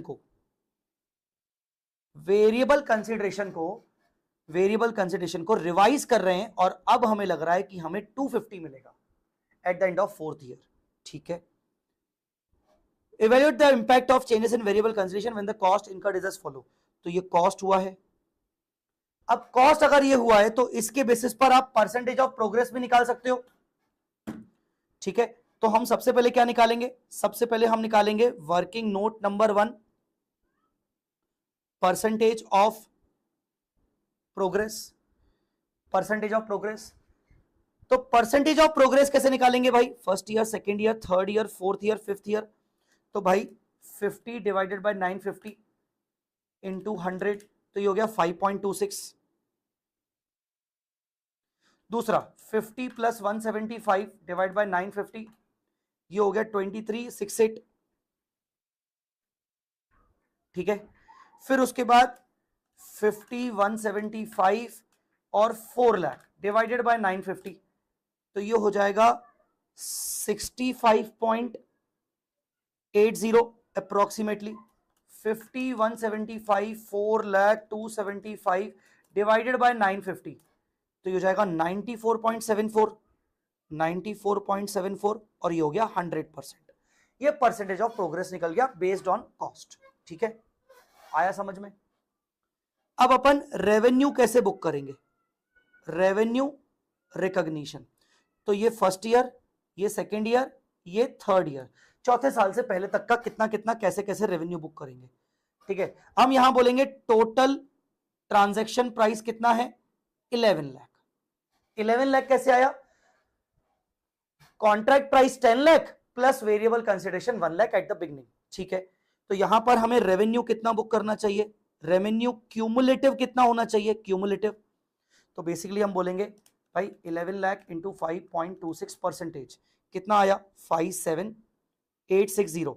अब आप ये भी कर सकते हो कि आप 10 लाख का अलग से बुक करो, 1 लाख का अलग से बुक करो। आईसीए ने सॉल्यूशन में अलग अलग बुक किया है, पर उससे कोई फर्क नहीं पड़ता, आंसर सेम आएगा, ठीक है। फिर 11 लाख का 23.68%, 11 लाख का 23.68%, तो ये आ गया 260,480। फिर 11 लाख का 65.8%, ये आ गया 723,800। ये क्यूमुलेटिव रेवेन्यू है। ये रेवेन्यू फॉर द ईयर क्या होगा? रेवेन्यू पर एनम, तो ये पहले साल 57,860 का रेवेन्यू होगा। सेकेंड ईयर कितना होगा? 260,480 माइनस 57,860, तो ये रेवेन्यू हो जाएगा 202,620। मतलब इसमें से हम ये माइनस कर रहे हैं। फिर 723,800, इसमें से ये माइनस कर दो 260,480, तो आपका रेवेन्यू आप बुक करोगे यहां पर 463,320। आपका कॉस्ट क्या है? जितना भी आपने एक्चुअल इनकर किया है, तो जो भी आपने एक्चुअल इनकर किया है कॉस्ट, तो एक्चुअल कितना इनकर किया है? 50, 175, 4, तो 50, 175, 4, तो अब आपका आ गया यहां पर प्रॉफिट कितना? 7,860, 202,620 माइनस 175, ये आ गया 27,620, और 463,320 माइनस 4 लाख, ये आ गया 63,320। तो ये हमारा प्रॉफिट आ गया। बोलो जी, यहां तक कोई दिक्कत? ठीक है। पर फोर्थ ईयर में क्या हुआ? फोर्थ ईयर में वेरिएबल कंसिडरेशन रिवाइज हो गया, तो क्या मैं इसको मॉडिफिकेशन वाले का सिचुएशन 3 मानूं? सिचुएशन 3, मॉडिफिकेशन का सिचुएशन 3, या इसको मॉडिफिकेशन ना बोल के हम इसको बोलेंगे चेंज इन वेरिएबल कंसिडरेशन। तो चेंज इन वेरिएबल कंसिडरेशन में हम क्या करेंगे? चेंज इन वेरिएबल कंसिडरेशन में हम फोर्थ ईयर में ही और फिफ्थ ईयर में हम कैसे मैनेज करेंगे, आइए। तो फोर्थ ईयर और फिफ्थ ईयर में कैसे मैनेज करेंगे? सबसे पहले तो हम बोलेंगे कि हमारा रिवाइज्ड ट्रांजैक्शन प्राइस हो गया 12.5 लाख। रिवाइज्ड ट्रांजैक्शन प्राइस हो गया 12.5 लाख। तो यहां पर रेवेन्यू आपका क्यूमुलेटिव कितना बुक होना चाहिए? 12.5 लाख के हिसाब से रेवेन्यू आपका क्यूमुलेटिव कितना बुक होना चाहिए? तो 12.5 लाख का 94.74, 12.5 लाख का 94.74% यहां होना चाहिए 11,84,250, और यहां पूरे 12.5 लाख, ठीक है ना। पर रेवेन्यू पर एनम कितना बुक करोगे? 1184 में से आज तक तुम कितना रेवेन्यू बुक कर चुके हो? 723,800, मतलब बाकी तुम रेवेन्यू बुक करोगे 460,450। बोलो बेटा, क्लियर हुआ कि नहीं? और बाकी 1250 में से 1184,250 गया, तो रेवेन्यू बुक यहां पर होगा 65,750। कॉस्ट आपकी कितनी इनकर हुई? उसके लिए हम करेंगे 275 और 50। ये आपकी कॉस्ट इनकर हुई 275 और 50। तो जी बताइए आपका प्रॉफिट बाकी का अगले सालों का कितना आया? 5750, 460, 450 माइनस 275, ये आ गया 185, 450। चलिए, आपको समझ आया क्वेश्चन? बहुत ही सिंपल सा क्वेश्चन था यार।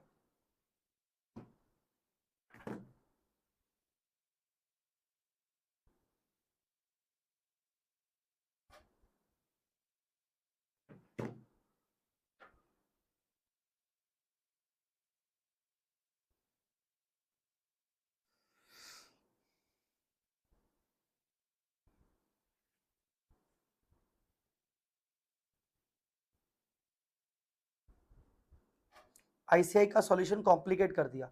आईसीआई ने क्या किया, वेरिएबल कंसिडरेशन को अलग बुक किया है, पर अल्टीमेटली आंसर वही है। चलिए, तो ये हो गया डन। अगला, ये वाला क्वेश्चन हमने 511 ये वाला कर लिया है, ठीक है, कर लिया था ना? हाँ, ये कर लिया था ना, वो एसी वाला क्वेश्चन था, यस कर लिया था। फिर ये question 169, A Limited is a company which is in the business of manufacturing engineering machines and providing after sale services.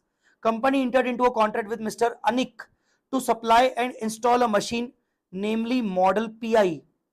Anik के साथ to supply, हम मिस्टर अनिक को एक मशीन सप्लाई करेंगे 1 अप्रैल 18 को and to service this machine on 30 सितंबर and 1 April. तो देखिए जी, कॉन्ट्रैक्ट क्या है? क्वेश्चन 169 कॉन्ट्रैक्ट है कि यहां पर मैं 1 अप्रैल को मशीन सप्लाई करूंगा, फिर मैं 30 सितंबर को सर्विस दूंगा, सर्विस फर्स्ट सर्विस दूंगा, फिर मैं यहां 31 मार्च को सेकंड सर्विस दूंगा, ठीक है ना? 31 मार्च को मतलब 1 अप्रैल को, बेसिकली अगली वाली 1 अप्रैल को, ठीक है। Cost of manufacturing the machine was 160, machine की कॉस्ट कितनी है? 160, तो कॉस्ट ऑफ मशीन। आपको मैं एक बात बताऊं, मैं क्या करता हूं, जब भी मैं क्वेश्चन पढ़ता हूं ना, तो मैं क्वेश्चन को लिखना शुरू करता हूं, तो चीजें और क्लियर हो जाती हैं। पूरे क्वेश्चन को इकट्ठा एक बार में पढ़ने से ना मजा नहीं आता है, तो बेटर है कि आप क्वेश्चन को लिखते जाओ।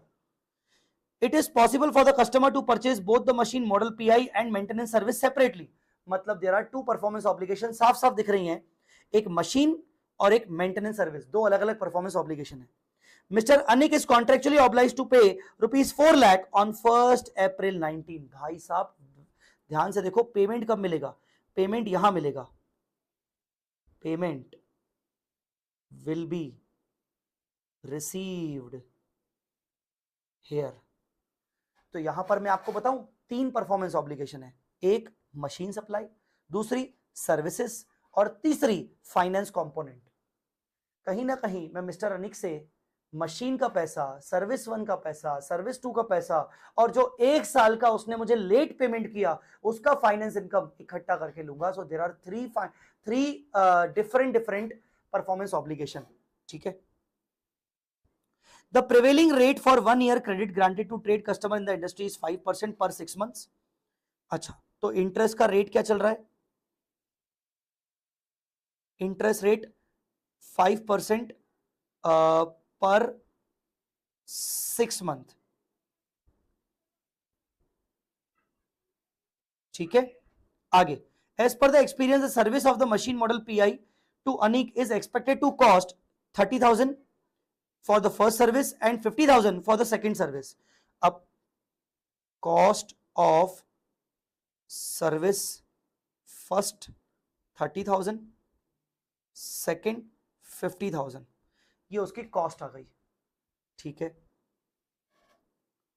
When A Limited provides machine service to the customer in a separate transaction, it earns a margin of 50% on the cost. When A Limited provides a machine service to the contract, machine service to the customer, तो वो 50% का cost पे profit कमाता है। तो logically आप अगर इस पे 50% का प्रॉफिट मार्जिन ऐड कर दो तो आपको दोनों का एसएसपी मिल जाएगा। 45,000 हो गया एसएसपी ऑफ सर्विस 1 एंड 75,000 हो गया एसएसपी ऑफ सर्विस 2। इसके अलावा बोल रहा है on 1 April 18 the cash selling price of the machine to Anik is 251,927। Cash selling price मतलब इस मशीन की इस मशीन की एसएसपी जो है वो 251,927 है, 927 है। अब अगर आप ध्यान से देखोगे आपका टोटल कॉन्ट्रैक्ट प्राइस जो है वो 4 लाख रुपीस होगा। उस 4 लाख में से मशीन का आज एसएसपी है 251,927। फर्स्ट सर्विस का है 45, सेकंड सर्विस का है 75। एक बार देखना डिफरेंस कितना आ रहा है, 4 लाख माइनस 251,927, 45, 75। बचा आपका एक और कंपोनेंट जो कि फाइनेंशियल सर्विसेज। आप कहीं ना कहीं फाइनेंशियल सर्विसेज दे रहे हो 28,073। तो आपके ये 3 परफॉर्मेंस ऑब्लिगेशन हो गए। ये हो गया आपका PO1, ये हो गया आपका PO2, इवन मैं तो बोलूंगा ये हो गया आपका PO2, ये हो गया आपका PO3 और ये हो गया आपका PO4। पर ये जो है अमाउंट, इसको आप 5% पर 6 मंथ्स के हिसाब से बुक करोगे। तो आप यहां पर क्या एंट्री पास करोगे, इसकी आप एंट्री पास करोगे 1 अप्रैल को। एंट्री पास करोगे customer account debit to revenue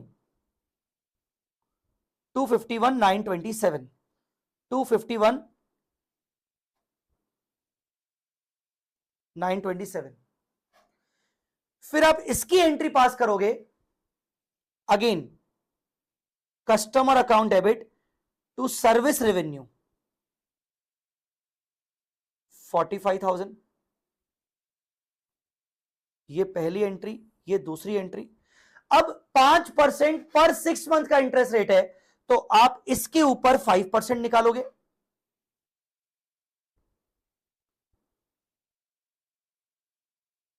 इसके ऊपर 5% निकालोगे, 251,927 का 5%। तो आप इनकम बुक करोगे, इनकम बुक करोगे customer account debit to finance income 12596, 12596। फिर यहां पर आप अगेन ये बुक करोगे customer account debit to service revenue 75,000। अब आपका टोटल आउटस्टैंडिंग अमाउंट कितना हो गया, 251,927, 45,000,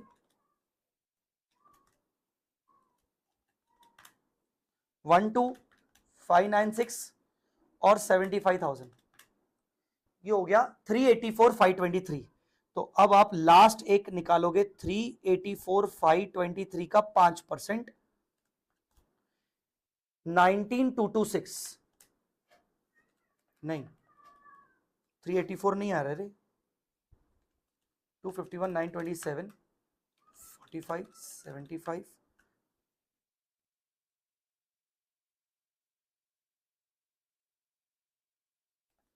251,927 प्लस 45 प्लस 12596, हाँ 309, 309 के ऊपर, मतलब ये अमाउंट, ये और ये अमाउंट नेक्स्ट 6 मंथ्स के लिए आउटस्टैंडिंग रहेगा। तो 309,523 का 5%,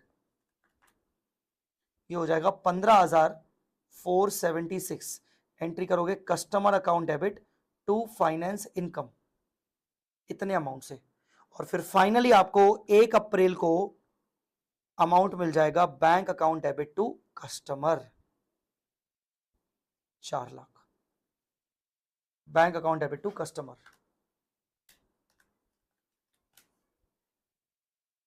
4 लाख। ठीक है, ये आउटस्टैंडिंग अमाउंट था फॉर द नेक्स्ट 6 मंथ्स। ठीक है बेटा, सर आपने ये वाला अमाउंट कैसे निकाला, this plus this plus this. Sir इसको नहीं लेंगे, नहीं बेटा, ये तो यहां पर ड्यू हो रहा है ना, मैंने यहां अमाउंट मिलाकर और इंटरेस्ट मिलाकर इस 6 महीने के लिए कितना आउटस्टैंडिंग रहा वो निकालेंगे। ठीक है, चलिए, तो ये हो गया 169 ये वाला क्वेश्चन। सर 384 आ रहा है। अरे हनिका 384 इसलिए आ रहा है क्योंकि मैंने आपको गलती से बता दिया कि 75 ऐड करो। 75 ऐड नहीं करना है, 75 तो सबसे ईयर एंड पे आ रहा है ना वो। अरे भाई 251,947 यहां, फिर आपका 45,000 की सर्विस यहां, प्लस इंटरेस्ट आपका 12,956 यहां। तो इन सबको मिला के ये अमाउंट पूरा इतने टाइम आउटस्टैंडिंग रहेगा। डन। चलिए आइए भाई अगला क्वेश्चन पे आइए। XY Limited is a sales and marketing company in an amusement and entertainment domain. ये सेल और मार्केटिंग कंपनी है। It negotiates and agrees in advance with the 4 famous amusement park. ठीक है, ये क्या करती है, अम्यूजमेंट पार्क के साथ इनका कॉन्ट्रैक्ट हो जाता है। ये अम्यूजमेंट पार्क से बल्क में टिकट परचेज कर लेती है, फिर ये अपने ऑनलाइन पोर्टल से सेल करती है, टिकट सेल करती है। To purchase their ticket for online sale, they negotiated rates at a discount when compared with the price of the tickets directly sold by the amusement. Basically ये सस्ते tickets purchase करती है ताकि वो अपने online portal से बेचे और मार्जिन कमाए। XYZ is a free to determine its sale price. अच्छा, ये जो कंपनी है ये अपने हिसाब से बेचेगी टिकट। एक बार उसने परचेज कर लिया, ये अपने हिसाब से free to determine sale price. Ticket की सेल प्राइस क्या होगी ये खुद डिटरमाइन करेगी। XYZ Limited will also assist the amusement park general public with respect to service provided by amusement park. However, each amusement park will continue to responsible for fulfilling their obligation. हालांकि amusement park की responsibility है अपनी contract को obligation को fulfil करने की। For XYZ there is no credit risk as the payment is collected from customer. However, it carries an inventory risk. अगर उसकी टिकट नहीं बिकी तो अम्यूजमेंट पार्क का रिस्क नहीं है, XYZ का रिस्क है। तो बताइए यहां पर discuss whether XYZ is a principal और एजेंट। मुझे बताइए, ये होगा प्रिंसिपल, क्योंकि प्रिंसिपल होने के लिए 3 में से कोई भी एक कंडीशन होनी फुलफिल होनी चाहिए। या तो आप प्राइस सेट कर रहे हो, हाँ आप प्राइस सेट कर रहे हो, या तो आपका इन्वेंट्री रिस्क है, हाँ आपका इन्वेंट्री रिस्क भी है, या तो आपकी ओवरऑल ऑब्लिगेशन है कॉन्ट्रैक्ट को फुलफिल करने की रिस्पॉन्सिबिलिटी है। नहीं, वो तो अम्यूजमेंट पार्क वाली है, बट दो तो हो रही है ना, तो इसका मतलब XYZ को हम प्रिंसिपल मानेंगे। क्या मानेंगे? Principal. The entity concludes that it is a principal in a transaction and book the revenue gross basis. मतलब वो जितना भी टिकट सेल करके कस्टमर से कलेक्ट करिए वो पूरा ग्रॉस बेसिस पे रेवेन्यू बुक करेगी। बोलो बेटा, प्रिंसिपल। ठीक है,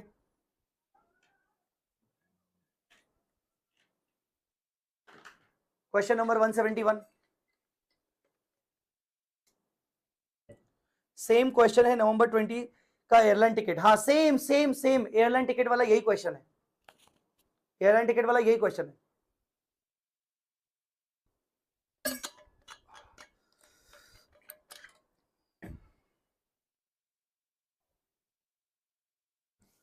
चलिए आगे।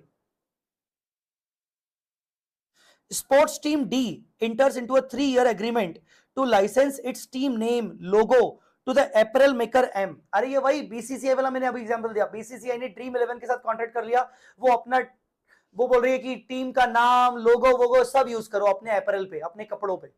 The license permit M to use the team name, logo on its product, including display product and in advertising. Determine the nature of the license. अरे भैया राइट टू एक्सेस, क्योंकि टीम जितना अच्छा परफॉर्म करेगी उतना अच्छा उसके प्रोडक्ट बिकेंगे। तो टीम की ऑनगोइंग एक्टिविटी अपैरल कंपनी के प्रोडक्ट पर असर करेगी। सिंपल। तो ये क्या हो जाएगा? Right to access. मतलब current cricket team Virat Kohli, Rohit Sharma. But modifying the above facts, the sport team D has not played games in many years. अब ये जो टीम है ना, इसने बहुत सालों से गेम नहीं खेला। MS धोनी वाला example. And licensor is brand B collector B entity acquires IP such as old team brand name. ये क्या करते हैं, ये ना पुराने ब्रांड खरीद लेते हैं। ठीक है, डिफंक कंपनी से 20 business model to licence to obtain the settlement from entity then वगैरह वगैरह वगैरह वगैरह। क्या होगा? राइट टू यूज हो जाएगा, बिकॉज ये इसके करंट परफॉर्मेंस से हमें कोई मतलब नहीं है, राइट टू यूज हो जाएगा। ठीक है, चलिए, फिर ये आपका सर्विस कंसेशन अरेंजमेंट्स वाला कॉन्ट्रैक्ट है। इसके अंदर दो प्रोजेक्ट दिख रहे हैं आपको, एक भीलवाड़ा जबलपुर और दूसरा कोल्हापुर नागपुर एक्सप्रेसवे। तो जो भीलवाड़ा जबलपुर वाला कॉन्ट्रैक्ट है उसको देख लेते हैं।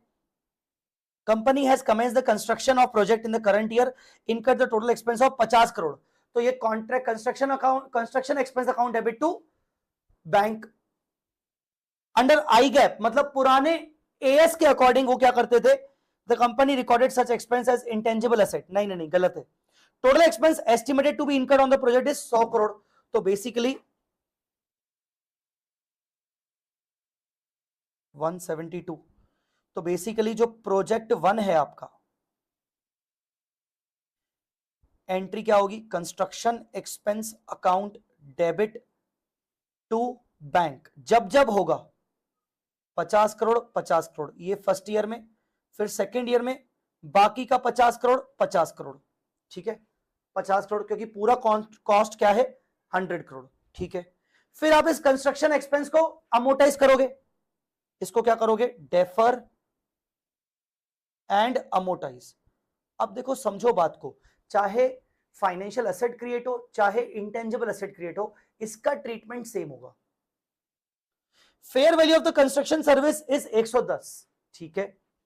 Cash flow guaranteed by government is 200 crore. अच्छा, कैश फ्लो गारंटीड मतलब यहां पर क्रिएट हो रहा है फाइनेंशियल असेट जिसकी फेयर वैल्यू है आज 110। तो एंट्री बुक करेंगे, एंट्री करेंगे financial asset account debit to revenue 110। फिर फाइनेंस रेवेन्यू बुक किया इस बार 15 करोड़ का, तो इस बार 15 करोड़ का फाइनेंस रेवेन्यू बुक किया, तो एंट्री क्या होगी, एंट्री होगी financial asset account debit to finance income 15 crore का, और ऐसे फर्दर होती रहेगी। और जो 200 करोड़ हमें मिलेंगे उसकी एंट्री होगी bank account debit to financial asset. थोड़ा थोड़ा करके मिलेंगे ना, 200 करोड़ एक बार में थोड़ी मिलेंगे। तो इस 200 करोड़ की एंट्री क्या होगी, bank account debit to financial asset. Question अच्छा हो के बिना इन्होंने ढंग से डेवलप नहीं किया, इन्होंने डेट वाइज चीजें नहीं दी है, ठीक है। जबकि कोल्हापुर नागपुर एक्सप्रेस वे देखिए यहां पर क्या है, company also entered into another concession arrangement with the government of Maharashtra. Construction cost 110, ये वही सेम एक्सपेंडिचर, और फिर आप उसको डेफर एंड अमोर्टाइज करोगे। Fair value of construction cost is 200 crore. Said concession arrangement is toll based project, company need to collect the toll from users. तो basically यहां पर 200 करोड़ का इंटेंजिबल एसेट क्रिएट होगा, एंट्री होगी intangible asset account debit to revenue. फिर intangible asset को defer and amortise करेंगे over the contract life. और टोल कलेक्शन बताया नहीं है, टोल कलेक्शन जितना भी रिसीव होगा हम bank account debit to revenue करेंगे, दैट्स इट। बोलो बेटा, क्लियर?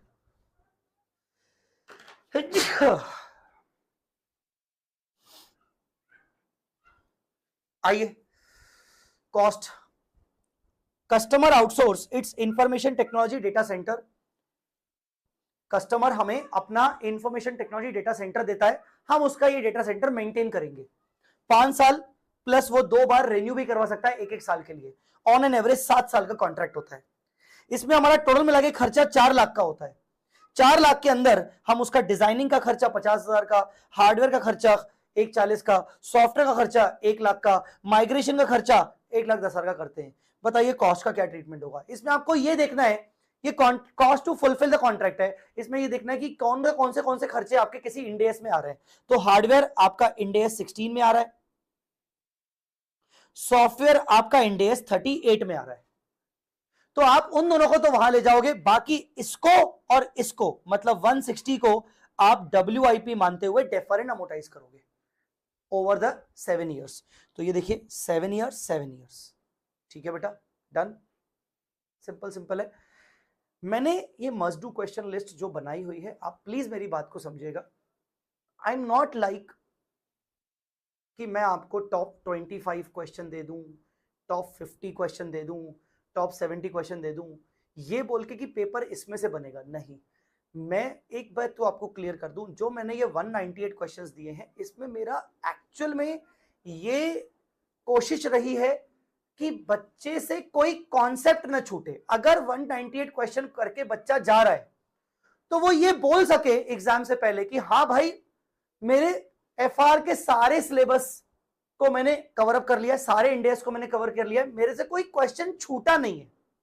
हाँ, मैंने professional and ethical duty of chartered accountant के क्वेश्चन नहीं दिए, मैंने अकाउंटिंग एंड टेक्नोलॉजी के क्वेश्चन नहीं दिए हैं, ठीक है ना। सो मेरा यहां पर कॉन्सेप्ट ये है कि 198 क्वेश्चन तुम कर लो तो तुम्हारे से ये हो जाएगा कि हाँ यार तुम ये कह पाओगे कि तुमने सारे कॉन्सेप्ट्स कवर कर लिए हैं, तुमने सारे एडजस्टमेंट्स देखे हुए हैं, ये मेरी कोशिश है, ठीक है।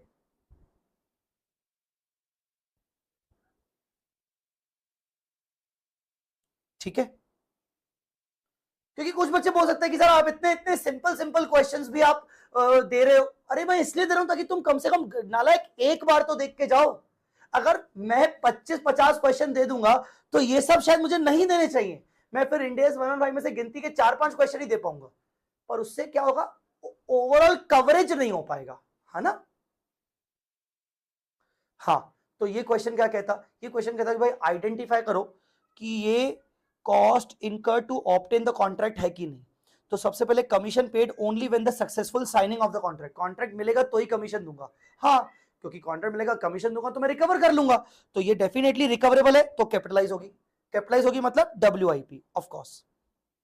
Legal fees for drafting the terms of the arrangement, देखो इसके दोनों तरीके हो सकते हैं, या तो लीगल फीस हो सकता है रिकवरेबल ना हो, संक कॉस्ट हो, या तो लीगल फीस भाई कॉन्ट्रैक्ट मिल चुका है तो हम वो एग्रीमेंट बनाने का खर्चा वो भी कॉन्ट्रैक्ट रिकवरेबल होगा।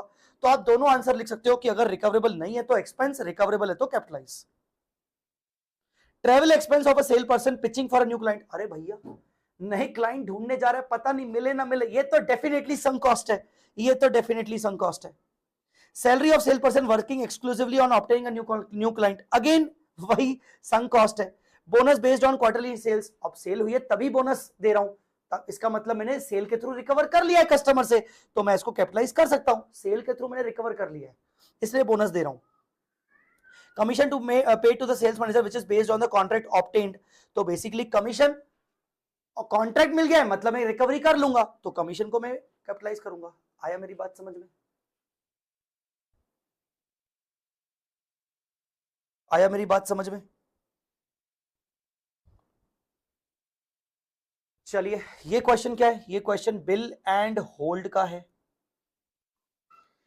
ये क्वेश्चन बिल एंड होल्ड का है। Entity enters into a contract with the customer on 1st April for sale of machine and spare parts. Manufacturing lead time of the machine and spare part is 2 years. Upon completion of the manufacturing, entity demonstrates that the machine and spare part meet the agreed upon specification. Promise to transfer the machine and spare parts are distinct and result into two performance obligation. On 31st March, the customer pays 31st March, the customer pay for the machine and spare parts but only takes physical possession of the machine. Machine का position ले लिया पर वो बोल रहा है spare parts बाद में लूंगा। Although the customer inspects and accept the spare part, हालांकि वो स्पेयर पार्ट का भी इंस्पेक्शन करके वो बोल रहा है हाँ इसका कंट्रोल मैंने ले लिया है पर डिलीवरी अभी मत दो। The customer requests that spare part be stored at the entity के warehouse because of its close proximity to the customer's factory. Entity बोल रही है आप अपने पास रखो ना, कस्टमर बोल रहा है अपने पास रखो ना, मेरा फैक्ट्री बगल में तो है, जब चाहिए रहेगा तुमसे ले लूंगा स्पेयर पार्ट्स। अभी मुझे स्पेयर पार्ट्स की नीड कहां से आएगी, मशीन तो न्यू है ना, स्पेयर पार्ट की नीड तो तब आएगी जब मशीन खराब होगी, तो ले लूंगा, टेंशन मत करो मेरा ये ले लूंगा, मतलब उसके significant risk and reward transfer उसको हो चुके हैं। Customer has legal title to the spare parts, significant risk and reward वो ले चुका है, मतलब हमारा कंट्रोल नहीं बचा अब स्पेयर पार्ट्स के ऊपर। And parts can be identified as belonging to the customer, हमने भी अलग रख लिए हैं, ठीक है, मतलब हमें स्पेयर पार्ट्स का भी सेल बुक करना चाहिए, हाँ, हमें मशीन का भी सेल बुक करना चाहिए, हाँ। Furthermore, the entity stores the spare parts in a separate section and the parts are ready for immediate shipment. Customer expect to hold the spare parts. Entity expect to hold the spare parts for 2 to 4 years. Oh my God, 2 to 4 year. अभी मैंने custodian service बताया था, custodian service बताया था, custodian service भाई longer period के लिए hold कर रहा हूं मैं, तो मैं लॉजिकली जो भी मेरा ट्रांजैक्शन प्राइस है उसको मैं 2 नहीं 3 परफॉर्मेंस ऑब्लिगेशन में डिवाइड करूंगा। 2 मतलब मशीन और स्पेयर पार्ट्स, पर 3 मशीन, स्पेयर पार्ट्स और कस्टोडियल सर्विस।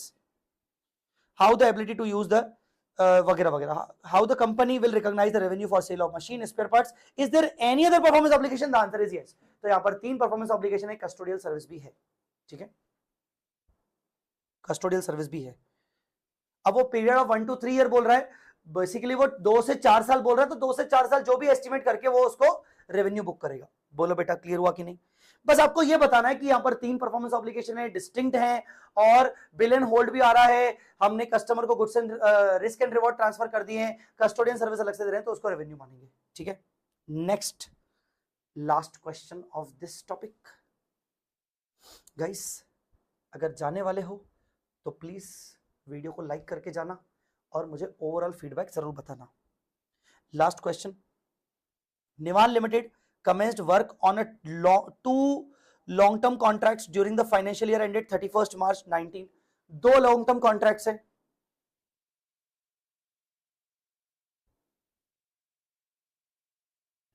मैं एक करवा देता हूं, दूसरा आप खुद कर लेना, दोनों सेम है। The first contract with A company commenced on 1st June had a total sale value of 40 lakh. अच्छा, फर्स्ट कॉन्ट्रैक्ट टीपी कितना है? 40 lakhs। It was envisaged that contract would run for 2 years and that the total expenditure would be 32 lakh। Total estimated cost 32 lakh। On 31st March 19, Nivan Limited revised its estimate of total expenditure cost to 34 lakh on the basis of additional rectification cost of 2 lakh incurred on the contract during the current financial year।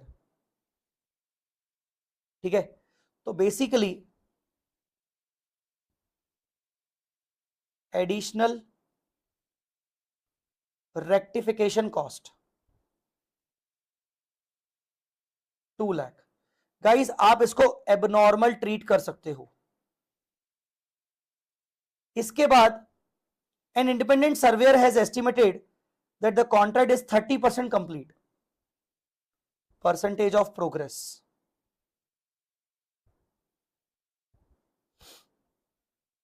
निवान has incurred cost up to 16 lakh रुपए।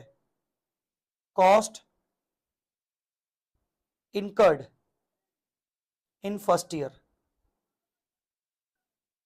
16 lakhs, has received the payment on the account of collection 13 lakhs। बस अब बोल रहा है second contract. तो अब देखो क्या क्या होगा। सबसे पहले तो आपका रेवेन्यू कितना होगा? 30% करिए, 30% ऑफ 40 lakhs मतलब 12 लाख रुपए। कॉस्ट अमोटाइज्ड कितना करोगे? तो मैंने आपको दिखाया था कि तुम कॉस्ट को अमोटाइज कैसे करते हो। कॉस्ट अमोटाइज कैसे करते हो? एक तो एस्टिमेटेड टोटल कॉस्ट का परसेंटेज ऑफ प्रोग्रेस और अलग से एबनॉर्मल कॉस्ट। तो एक तो 32 लाख का 30% मतलब 9.6 और एबनॉर्मल कॉस्ट 2, तो 9.6 प्लस 2 11.6 लैक्स। तो प्रॉफिट कितना हो गया? 0.4 लैक्स। बोलिए बेटा, अगर सर एबनॉर्मल नहीं मानते इसको तो फिर मैं 32 प्लस 2 34 लाख का 30% करता। ठीक है, चलिए आगे।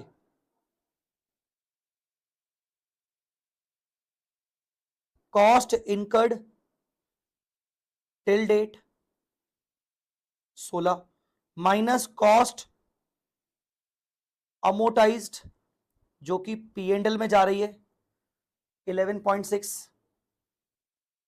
तो बताइए WIP कितना बचेगा? मैंने बताया था WIP निकालना। WIP कितना बचेगा? 4.4। अच्छा, revenue recognise from customer 12। Collection कितना हुआ है? कलेक्शन हुआ है 13 का, तो 1 लाख। ये कॉन्ट्रैक्ट लायबिलिटी हो गया। Contract liability, that's it. इसी तरीके से तुम्हारा सेकंड कॉन्ट्रैक्ट है बेटा। इसी तरीके से तुम्हारा सेकंड कॉन्ट्रैक्ट है, समझ गए? That's all guys. तो ये हो गया हमारा क्वेश्चन और हमारा टॉपिक डन। सर ये क्यूआर क्या है? गाइस ये क्यूआर तुम्हारे काम आ सकते हैं, जैसे एफआर की फ्री कंसेप्ट बुक का स्कैनर है, स्कैन कर लेना, तुम्हें पूरी फ्री कंसेप्ट बुक मिल जाएगी, पूरा कंप्लीट पीडीएफ तुम्हें मिल जाएगा। जो भी मैंने नया नया बुक बनाया है, रिव्यू जरूर देना, फीडबैक जरूर देना। मिशन संभव का पूरा प्लेलिस्ट हमारा मई 24 नवंबर 24 का मिला के पूरा मिशन संभव 2.0 नया वाला मिलाकर, ठीक है ना। यूट्यूब चैनल हो गया, व्हाट्सएप चैनल प्लीज आप कर लेना, व्हाट्सएप चैनल मैंने नया बनाया है, व्हाट्सएप चैनल पे अपडेट आते रहेंगे, ठीक है। और टेलीग्राम चैनल का लिंक, ठीक है गाइस। गाइस हमारा हो गया। इसी के साथ हम क्या बोलेंगे? हम बोलेंगे स्वाहा। Finally we were able to complete the entire 115 along with all the questions discussion properly।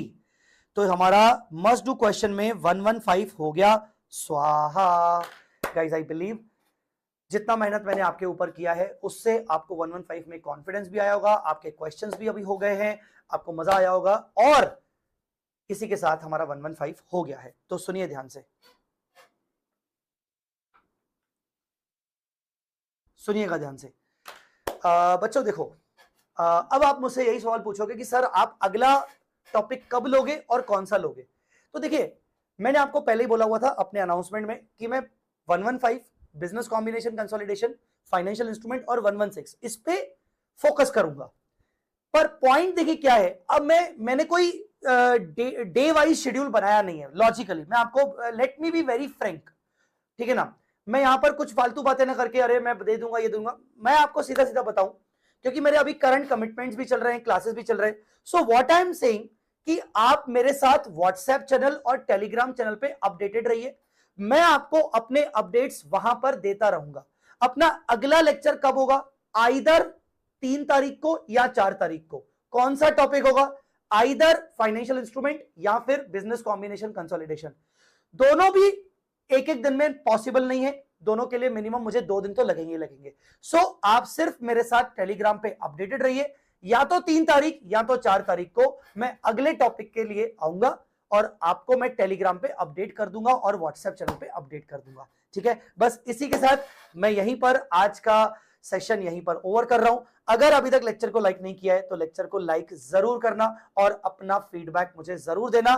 Feedback regarding teaching, feedback regarding concept book, कैसा लगा, क्या लगा, हमने जो क्वेश्चंस किए उससे आपका कॉन्फिडेंस बढ़ा कि नहीं, ठीक है। चलिए मिलते हैं नेक्स्ट लेक्चर में।